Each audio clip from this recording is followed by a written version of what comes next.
In this video, I will show you how to see delivery address on Uber Eats. In order to do that, you first need to head over to the home page of your Uber Eats. Now, you should be able to see in here the state that you're in. As you can see, I have in here Seattle. So click on the Seattle right here, and then it will ask you if you want to share your location. So you can just share your location if you want to deliver on your location right now.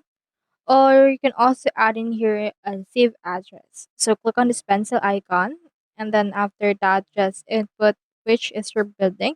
So if it's an apartment, office, hotel, or any other. So for example, for this one, let's choose in here an apartment.